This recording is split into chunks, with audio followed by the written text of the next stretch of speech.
ઉત્તર ભારતમાં ઠંડીનો ચમકારો જોવા મળ્યો। પંજાબ હરિયાણામાં ઠંડીનો પારો હવે ગગડ્યો છે। યુપી રાજસ્થાન મધ્યપ્રદેશમાં જોરદાર ઠંડી। દિલ્હી એનસીઆરમાં ઠંડીનું જોર વધ્યું। બિહારમાં પણ તાપમાનનો પારો ગગડ્યો। તો મહત્વપૂર્ણ સમાચાર, ઉત્તર ભારતમાં ઠંડીનો ચમકારો જોવા મળ્યો। પંજાબ હરિયાણામાં ઠંડીનો પારો ગગડ્યો। દિલ્હી એનસીઆરમાં ઠંડીનું જોર હવે વધ્યું છે।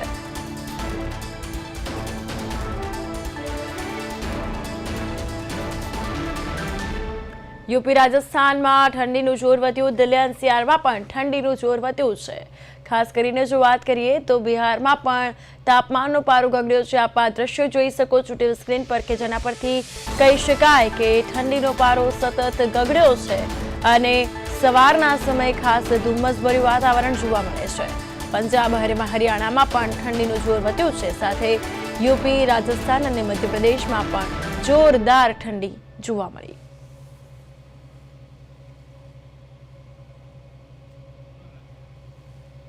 બિહારમાં પણ ઠંડીનો પારો ગગડ્યો છે। ખાસ કરીને જો વાત કરીએ તો દિલ્હી એનસીઆરમાં પણ ઠંડીનું જોર વધ્યું।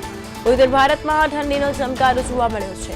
પંજાબ હરિયાણામાં પણ ઠંડીનો પારો ગગડ્યો છે। ખાસ કરીને જો વાત કરીએ તો સમગ્ર ભારતના અનેક રાજ્યોમાં ઠંડી જોરો શોરોથી અહીં જોવા મળી છે। ખાસ કરીને યુપી રાજસ્થાન અને એમપીમાં ઠંડીનું પ્રમાણ વધ્યું છે। દિલ્હી એનસીઆરમાં પણ ઠંડી જે છે તે જોરદાર વધી છે। બિહારમાં પણ ઠંડીનો પારો વધ્યો છે। સાથે જ વાત કરીએ તો ઉત્તર ભારતમાં ઠંડીનો ચમકારો, ખાસ કરીને જો વાત કરીએ તો ભારતના ઉત્તર ભાગમાં ઠંડીનું જોર વધ્યું છે। પંજાબ હરિયાણામાં પારો ગગડ્યો છે। સાથે જ વાત કરીએ તો યુપી રાજસ્થાન મધ્યપ્રદેશમાં પણ જોરદાર ઠંડી જોવા મળી।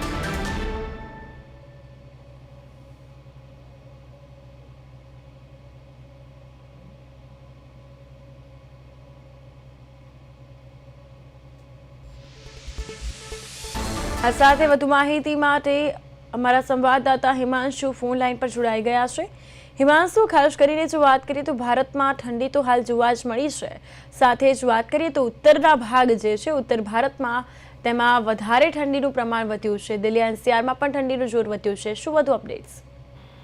જી કૃપા, જે દિલ્હી, યુપી, પંજાબ, હરિયાણા અને રાજસ્થાન, મધ્યપ્રદેશ અને બિહારમાં જે તાપમાન છે સતત ગગડી રહ્યું છે, જેને લઈને આજ રોજ હવામાન વિભાગ દ્વારા આગાહી કરવામાં આવી છે કે જે ગુરુવાર છે એટલે કે આજે જે ઠંડી છે તેનું જોર વધશે અને સવાર અને સાંજના સમયે જે હળવું ધુમ્મસ જેવું વાતાવરણ છે તે જોવા મળી રહેશે।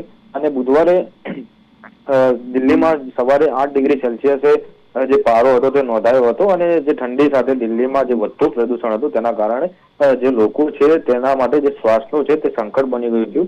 અને સાથે સાથે જે જમ્મુ કાશ્મીર, ઉત્તરાખંડ અને જે પર્વતીય વિસ્તારો છે જેમ કે હિમાચલ પ્રદેશ જેવા રાજ્યોમાં સતત બરફવર્ષા થઈ રહી છે। આના કારણે જે મેદાની વિસ્તારો છે ત્યાં પણ જે ઠંડી છે તે ઠંડીનો પારો ઘટવાની સાથે સાથે જે ઠંડી છે તે વધવાની શક્યતાઓ છે। અને જે બરફવર્ષાની અસરના કારણે જે રોહતાંગનો જે રસ્તો છે તે હાલમાં બંધ કરી દેવામાં આવ્યો છે। જ્યારે શ્રીનગરની વાત કરીએ તો શ્રીનગરમાં -3.9 ડિગ્રી જે તાપમાન છે તે નોંધાયું હતું। અને જમ્મુ કાશ્મીર અને લદ્દાખમાં જે કડકડતી ઠંડી છે તેને લઈને જે લહેર છે તે તેજ થઈ ગઈ છે, જેના કારણે જે તાપમાન છે એ નવા નીચલા સ્તરે પહોંચી ગયું છે। અને શ્રીનગર શહેરમાં જે તાપમાન છે તે -3.9 ડિગ્રી જે છે તે સેલ્સિયસ નોંધાયું હતું। અને જે આ સિઝનની અત્યાર સુધીની સૌથી ઠંડી રાત હતી જે શ્રીનગરમાં નોંધાઈ હતી।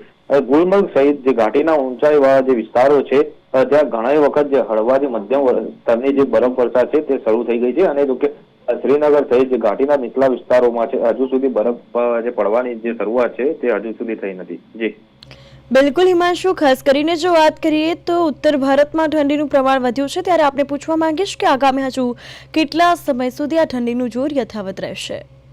જી ચોક્કસથી જે કૃપા, જે ઉત્તર ભારતમાં જે ઠંડી છે ઠંડીનું જોર દિવસે ને દિવસે વધી રહ્યું છે।